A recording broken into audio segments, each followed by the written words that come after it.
باتیں تو کئی میرے ذہن میں آ رہی، لیکن میں چونکہ اپنی طبیعت کو میں نے دیکھنا ہے، پھر وقت کو بھی دیکھنا ہے. انت کذاب، بندیالوی کہتا ہے یہ کذاب کس کو کہہ رہے ہو بھائی؟ یہ کذاب کس کو کہہ رہے ہو؟ اس شخصیت کو کذاب کہہ رہے ہو جس کا ماننے والا بھی صدیق اکبر کہلایا کرتا ہے. اسے کذاب کہہ رہے ہو جس کے ماننے والوں کو قرآن نے کہا اولئک ھم الصادقون. ایک ادھر سے آواز آئی، نے کہا انت مجنون، پاگل ہے. پہلے فیصلے کس سے کروایا کرتے تھے؟ میرے نبی سے. فیصلے بندہ جس سے کروائے تو عقل مند ہوتا ہے. اور آج کیا کہتے ہیں؟ انت مجنون. اللہ نے میرے نبی کو تسلی دی، نون والقلم وما یسطرون وما انت بنعمت ربک بمجنون. مجھے قلم کی قسم ہے، جو کچھ وہ لکھتے ہیں مجھے اس کی قسم ہے، میرے پیغمبر تو مجنون نہیں،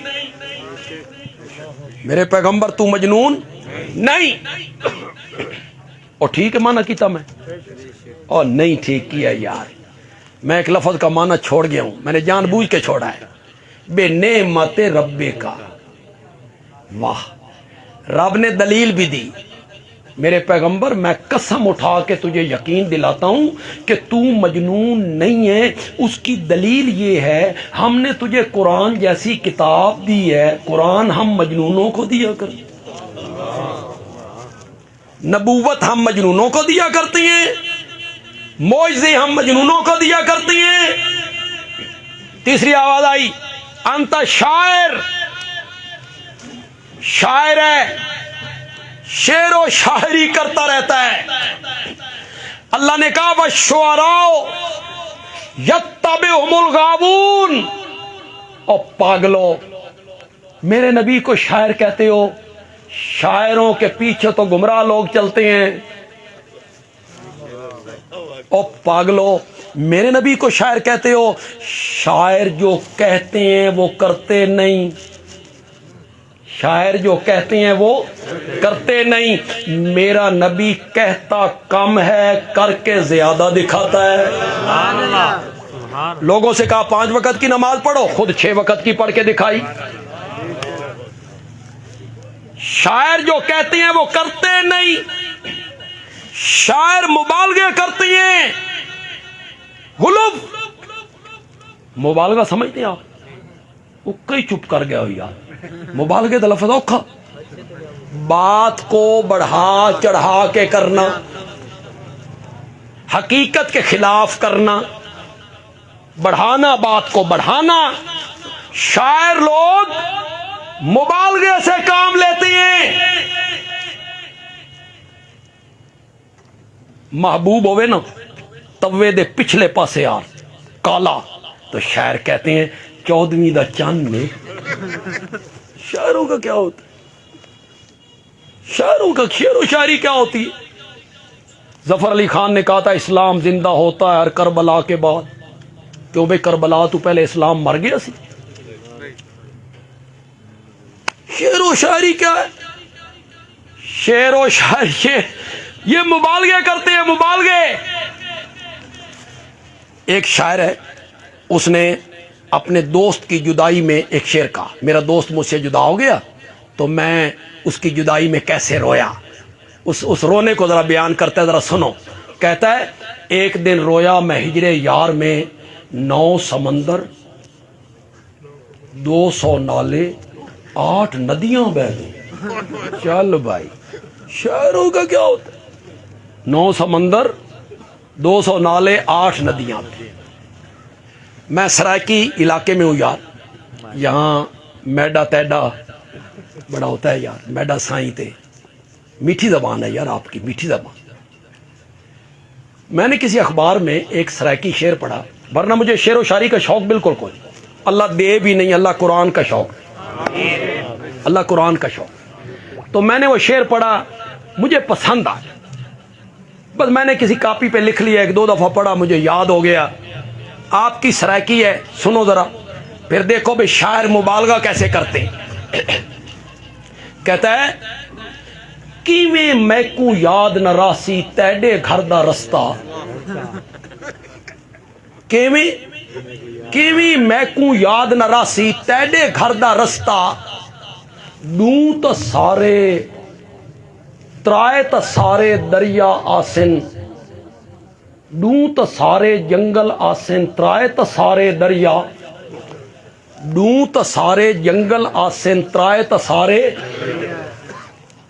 محبوب دا گھر تو سوکھی جاتے یار، اس میں 3 جنگل ہیں، اس میں 2 دریا بھی ہیں، تب جا کے محبوب کا گھر۔ شاعروں کا کیا ہوتا ہے؟ شاعر مبالغوں سے کام لیتی ہیں، جو کہتی ہیں وہ کرتے نہیں، جھوٹ بولتے ہیں شعر و شاعری میں۔ بندیالوی ایک جملہ کہنے لگا ہے، اللہ کہتی ہیں پاگلو میرے نبی کو شاعر کہتے ہو، وَالشُّعَرَاءُ یَتَّبِعُهُمُ الْغَاوُونَ، شاعروں کے پیچھے گمراہ لوگ چلتے ہیں، اور میرے نبی کے پیچھے تو ابو بکر و عمر جیسے لوگ چلتے ہیں۔ تم میرے نبی کو کیسے شاعر کہتے ہو؟ ایک تیسری آواز آئی، جادوگر ہے۔ کیا کہہ دیا تھا میرے نبی نے؟ راستے میں کانٹے بچھنے لگے، گلے میں رسیاں پڑنے لگیں، مشرکین مکہ اس دعوت کو ماننے کے لیے تیار نہ ہوئے۔ اتنی کڑوی تھی وہ دعوت، اتنی کڑوی تھی وہ دعوت میرے نبی کی، جنہوں نے نہیں ماننا تھا نا انہوں نے نہیں مانا۔ چاند 2 ٹکڑے ہو گیا، اس نے نہیں مانا۔ کہتا ہے اچھا تیرا جادو آسمان پہ بھی چل گیا ہے؟ پتھر میرے نبی کو سلام کرنے لگ گئے، اس نے نہیں مانا۔ جانور میرے نبی سے کلام کرنے لگ گئے، اس نے پھر بھی نہیں مانا۔ میرے نبی نے اپنی لعاب کڑوے کنویں میں ڈالی تو کڑوا کنویں ہی میٹھا ہو گیا، اس نے نہیں مانا۔ کنکریاں مٹھی میں بند کر کے لایا، کہتا ہے بتا میری مٹھی میں کیا ہے؟ میرے آقا نے فرمایا میں دساں کہ تیری مٹھی میں کیا ہے، یا مٹھی والی چیز بول کے بتائے کہ میں کون ہوں۔ کنکریاں کلمہ پڑھنے لگ گئی، کنکریاں کلمہ پڑھنے لگ گئیں، اس نے نہیں مانا۔ معجزے دیکھے، نہیں مانا۔ کیا بات میرا نبی منوانا چاہتا ہے؟ بات کڑوی اتنی ہے، معجزے دیکھے نہیں مانا، قرآن میرے نبی کی زبان سے سنا نہیں مانا، اور وہ بات میٹھی اتنی ہے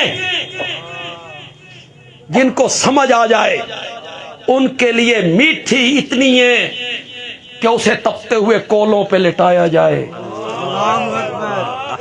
چربی پگھل پگھل کے کولوں کو راکھ بنا دے، نمک ملا پانی اس پہ چھڑکا جائے، مکے کی نکیل دار زمین پہ اس کو گھسیٹا جائے، ہاتھوں میں رسیاں ڈال کے مکے کی گلی میں پھرایا جائے، دوسرے دن پھر تپتے ہوئے کولوں پہ لٹا کے مالک پوچھے بلال پھر بھی اس کا نام لے گا، اور بلال مسکرا کے کہے او ظالم اس کو ماننے کا جتنا مزہ آج آیا ہے آج تک آیا ہی نہیں۔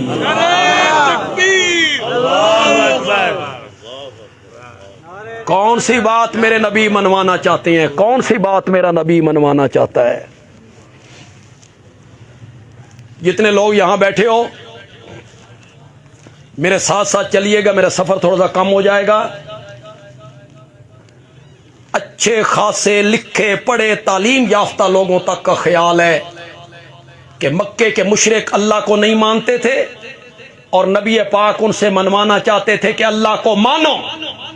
یہ جھگڑا تھا۔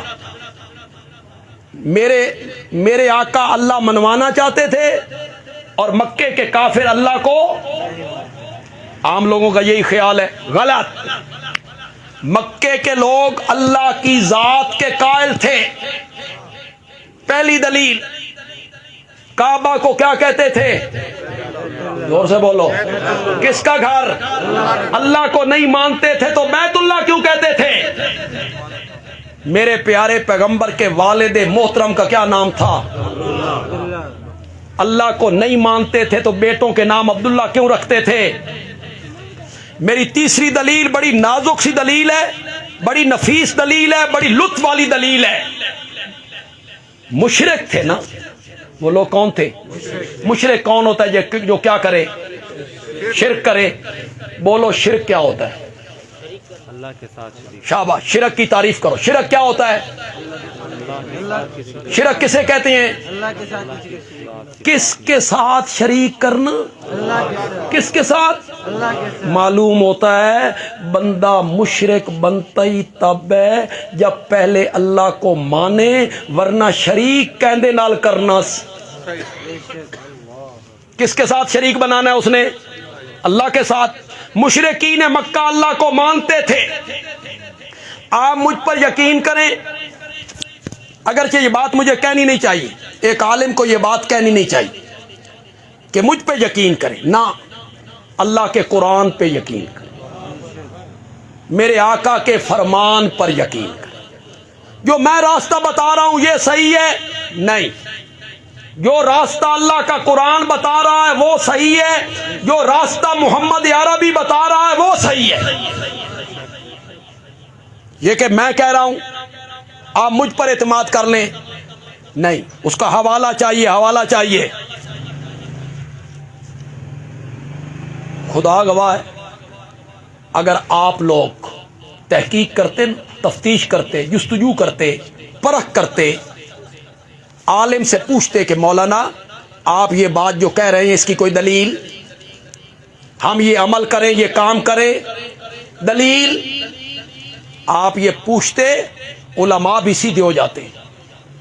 آپ نے یؤمنون بالغیب جو ممبر پہ بیٹھ کے عالم کہتا رہا، آپ نے آنکھیں بند کر کے اس کی بات کو مانا، جس سے فرقہ واریت کو ہوا ملی. اور فرقہ واریت کا ہمارے ملک میں ایک ناسور ہے، اللہ تعالیٰ اس سے محفوظ فرمائے. پوچھنے اس سے کہ یہ مسئلہ ایسے کیوں. میں حوالہ دینے لگا ہوں سورت یونس 11واں پارہ اور سورت یونس کی آیت نمبر 31. یاد رکھو گے، یہ میری تقریر ریکارڈ ہو رہی. سورت کون سی بتائی میں نے؟ اس کی آیت نمبر کون سی بتائی؟ 31. اس میں مشرکین مکہ کے عقائد لکھے ہوئے ہیں، جاؤ پڑھو. مشرکین مکہ رازق، روزی دینے والا کس کو مانتے تھے؟ جی، قل من یرزقکم من السماء والارض. مشرکین مکہ کہتے تھے زمین و آسمان سے ہمیں روزی کون دیتا ہے؟ مشرکین مکہ کہتے تھے ہمارے کانوں آنکھوں کا مالک کون ہے؟ اللہ. مشرکین مکہ کہتے تھے زندے سے مردے کو نکالنے والا، مردے سے زندوں کو نکالنے والا کون ہے؟ اللہ. مشرکین مکہ کہتے تھے اس ساری کائنات کی تدبیریں کرنے والا کون ہے؟ مانتے تھے. جائیے دوسرے مسلک کا میرا کوئی بھائی یہاں بیٹھا ہے، اس کا تعلق دوسرے مسلک سے ہے، میرا عزیز ہے، بیٹا ہے، بھائی ہے، دوست ہے، بزرگ ہے، سننے کے لیے آیا ہے.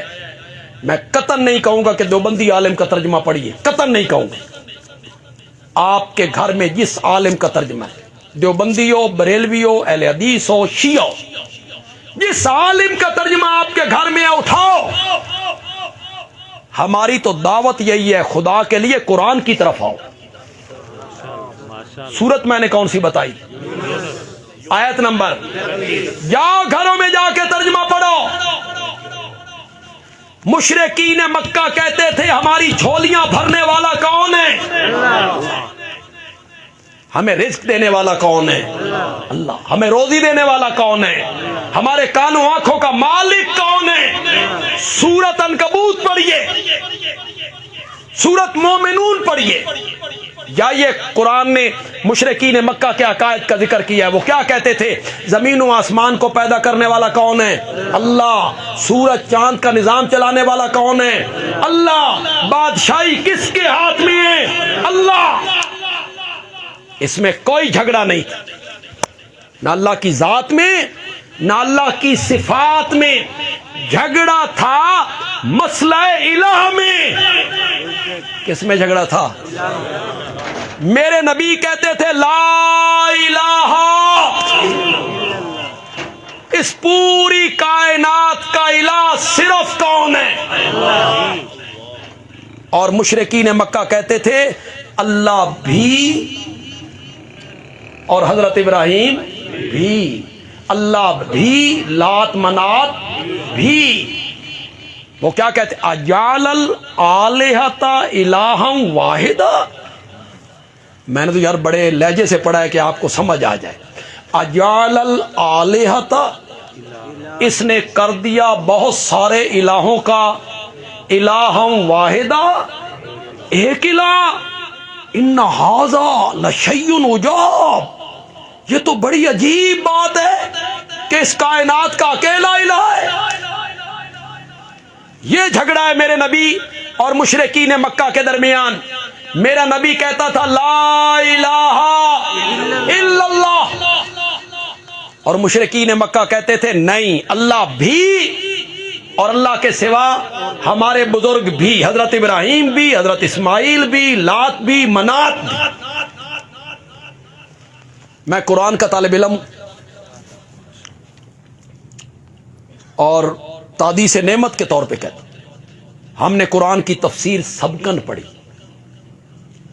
پھر ہم نے پڑھائی بھی. جو میں بات یہاں کہہ کے جا رہا ہوں، مولانا گلاب دین صاحب سنہری مسجد خطیب ہے، مولانا رسول اللہ طاہری، یہاں مولانا محمد طیب صاحب بیٹھی بستی خدا داد والے. آپ کل ان میں سے کسی سے پوچھ لیں کہ بندیالوی یہ مانا کر کے گیا ہے ہمیں قرآن سے دکھاؤ، یہ آپ کو وہ مانا قرآن سے دکھائیں گے جو میں بیان کر رہا ہوں، جو میں بیان کر رہا ہوں. الہ وہ ہوتا ہے جو عالم الغیب ہو. سمجھ آئی کہ نہیں آئی؟ جو عالم الغیب ہو وہ الہ ہوتا ہے. جو قادر اور مختار ہو وہ کون ہوتا ہے؟ الہ ہوتا ہے. یہ دو صفتیں الہ کی ہیں، عالم الغیب ہونا اور مختار کل ہونا. یہ دونوں صفتیں کس کی ہیں؟ الہ کی. الہ کی یہ دونوں صفتیں الہ میں پائی جاتی ہیں. جس میں بھی آپ مانیں گے آپ نے اسے الہ مان لیا، چاہے زبان سے کہیں یا اس صفتوں کی موجودگی اس کے الہ ہونے کی دلیل ہے. میں اس پر ایک مثال دے دیتا ہوں. قرآن کی ایک آیت ہے اتخذوا احبارہم ورہبانہم اربابا من دون اللہ. یہود و نصارہ نے اپنے اپنے علماء کو اور اپنے اپنے پیروں کو اللہ کے سوا رب بنا لیا. کیا بنا لیا؟ حاتم تائی کا بیٹا عدی مسلمان ہو گیا، یہ عیسائی مذہب چھوڑ کے آیا ہے، عیسائی مذہب چھوڑ کے آیا ہے. اس نے یہ آیت پڑھی، اس کے پاؤں تلے سے زمین نکل گئی. یہ میرے آقا کے پاس آیا، اس نے کہا یا رسول اللہ یہ قرآن کیا کہتا ہے؟ عیسائیوں نے اپنے مولوی اور پیروں کو رب بنا لیا. میں عیسائیت میں رہا ہوں، ہم نے تو اپنے مولوی اور پیروں کو کبھی رب نہیں بنایا، ہم نے تو کبھی رب نہیں بنایا. یہ قرآن کیا کہتا ہے؟ میرے آقا نے فرمایا سنو غور سے.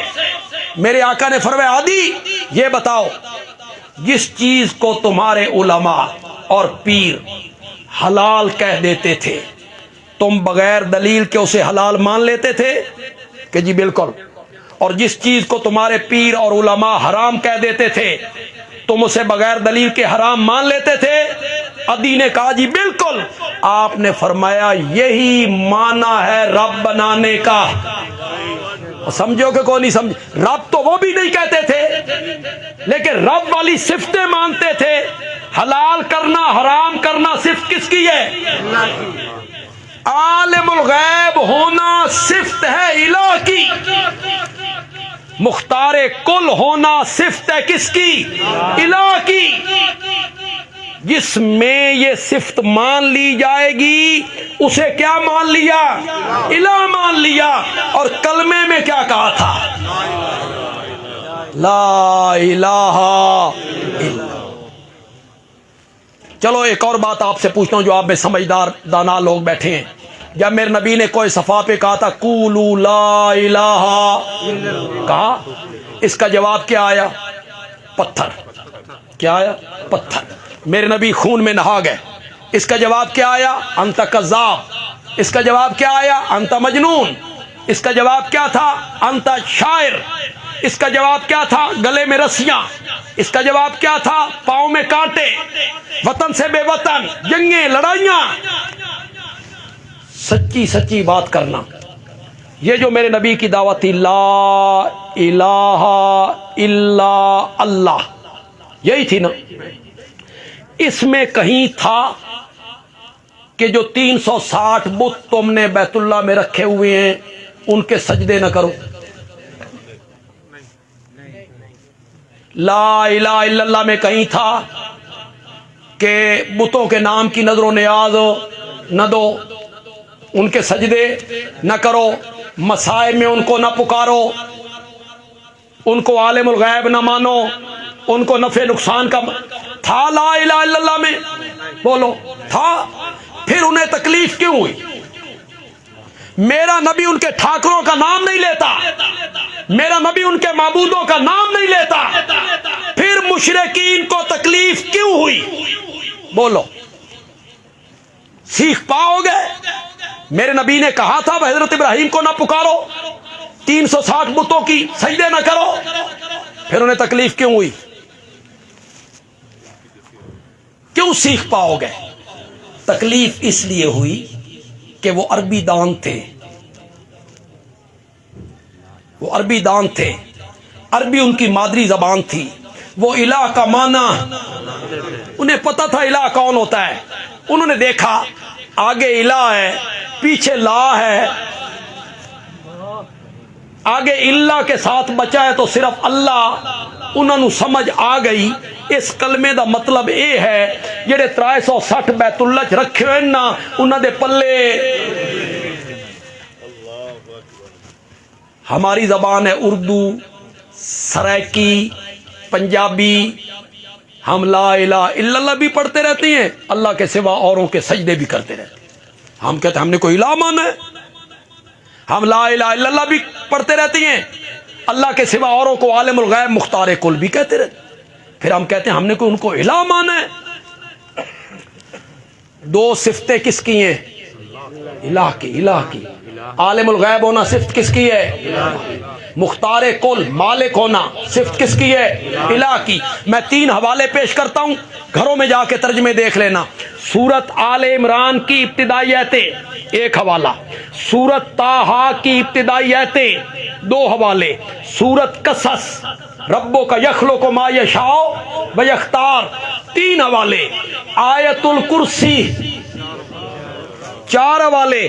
یہ پھر بھی سمجھ نہ آوے نا تو سورت نمل کھول کے حدود تقریر پڑھ۔ حدود نے بھی تقریر کرتے ہوئے الہ کی انہی 2 صفتوں کا ذکر کیا۔ اس نے بھی بتایا تھا کہ الہ وہ ہوتا ہے جس میں یہ 2 صفتیں پائی جائیں۔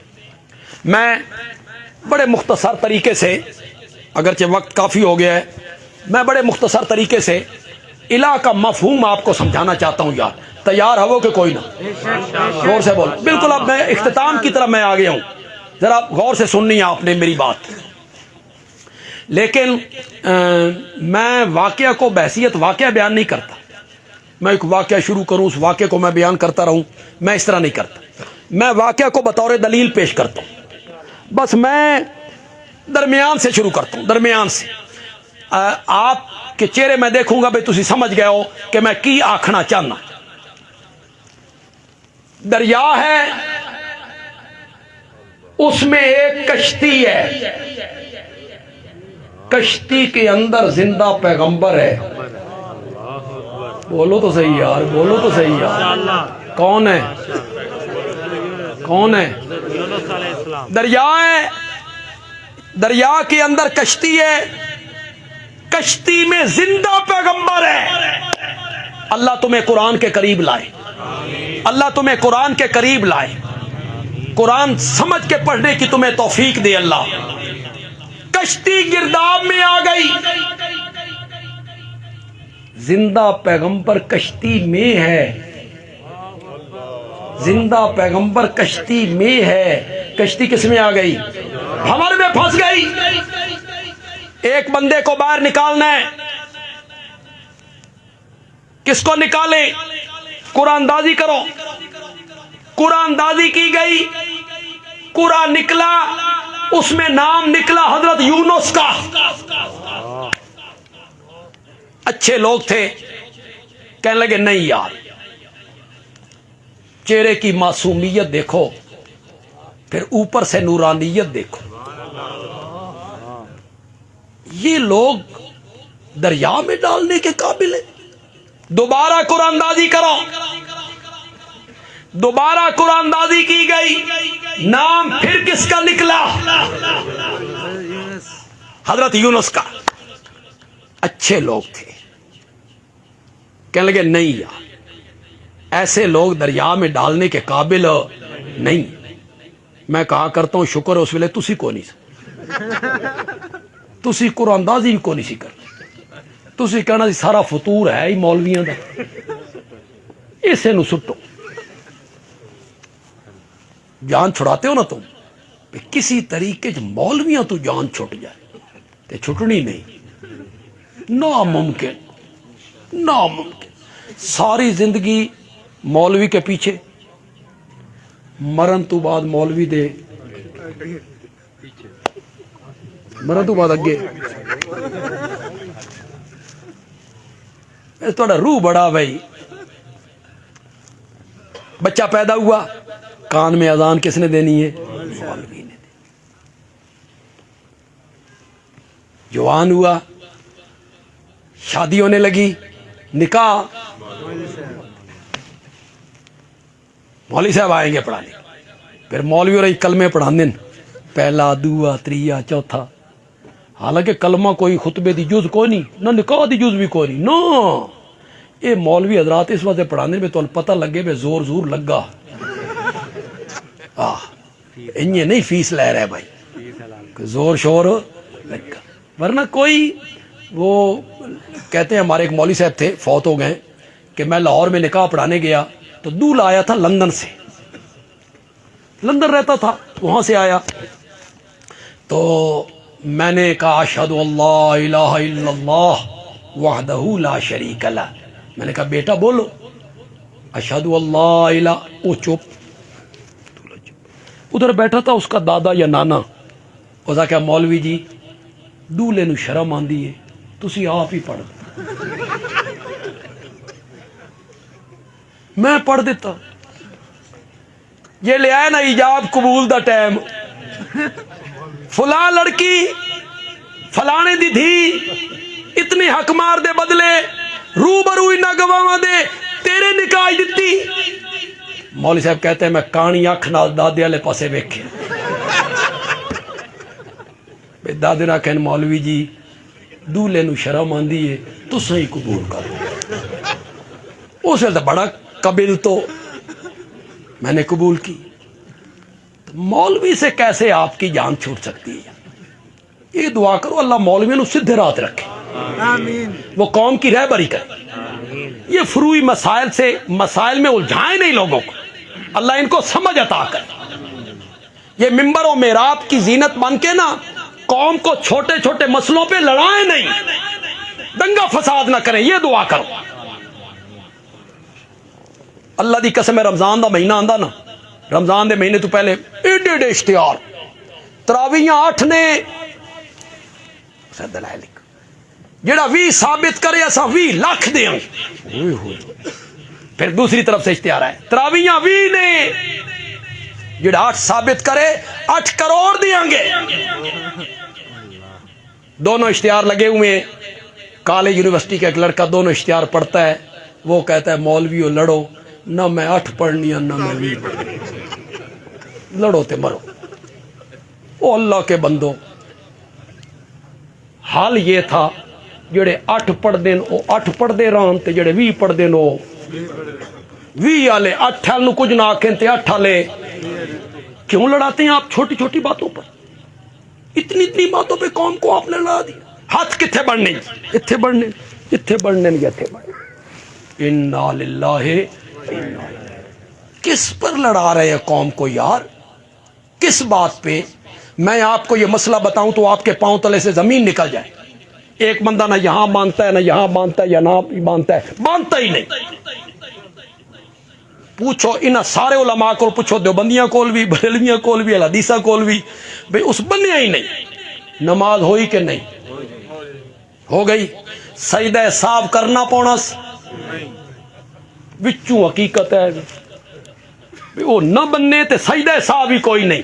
اور آپ لڑا رہے ہیں ناف کے نیچے باندھنی ہے، اوپر باندھنا ہے، پیٹ پہ باندھنا ہے، سینے پہ باندھنا ہے. میرے کو تے سرگودے کوئی جمعہ دے پوچھے نا بھئی استاد جی ہاتھ کتنے بڑھنے، میں ادا اگلا حصہ سارا پر ہو گیا، پیچھے بن لے گا،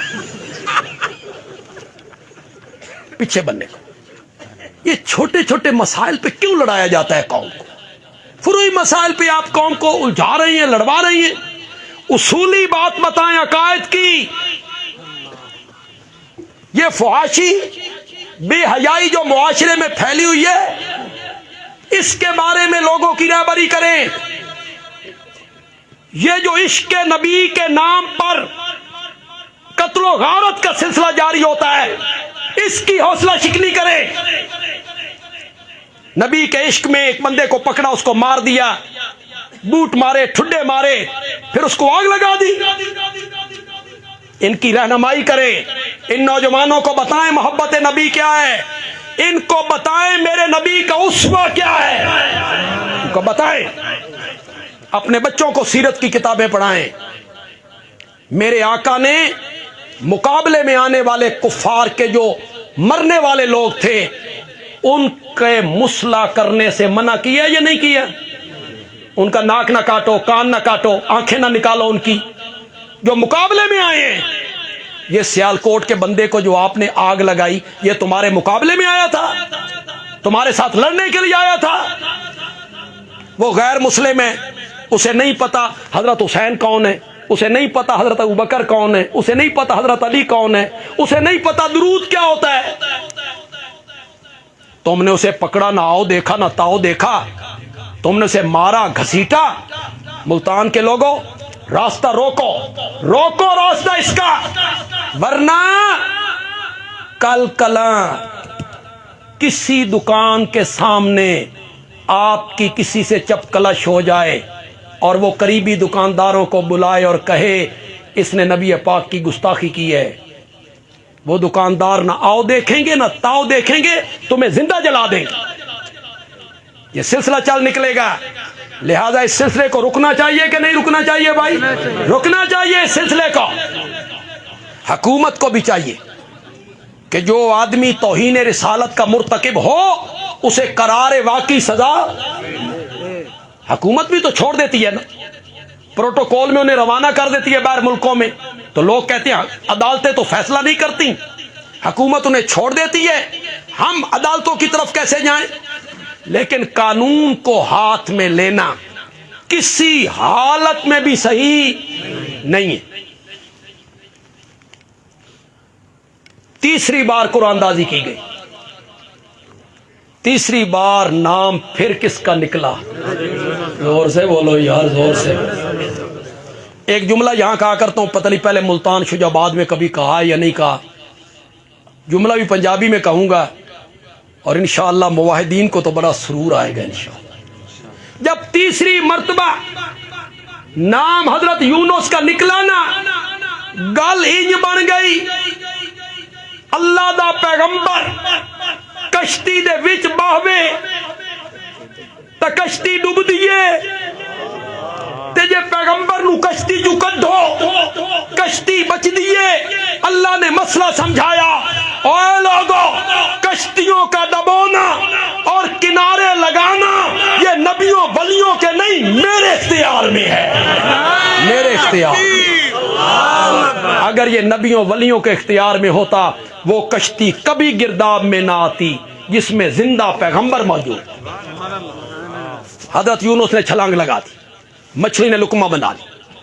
اللہ نے مچھلی سے کہا لکڑ ہضم، پتھر ہضم، ہر چیز ہضم، میرا پیغمبر آ رہا ہے، اس کا ایک بال بھی بیکا نہیں ہونا چاہیے۔ اس واسطے ایئر کنڈیشن کمرہ بن تے ویکھ لے کے ترے بھی نہ پئی، میرے نبی نو ہچکولے نہ آن، اندر جا کے تہ میں بیٹھ جا۔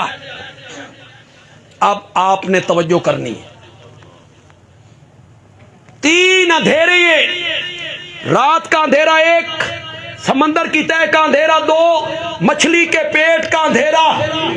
3 اندھیروں میں حضرت یونس نے پکارا مولا مولا، مچھلی کے پیٹ میں سے میری پکاریں تیرے سوا سننے والا کوئی نہیں، مولا اس دکھ کو ہٹانے والا، اس مصیبت کو ٹالنے والا، اس قید خانے کا پھاٹک کھولنے والا تیرے سوا کوئی نہیں، مولا میری مدد کر۔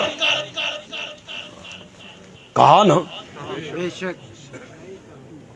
اور کچھ کہ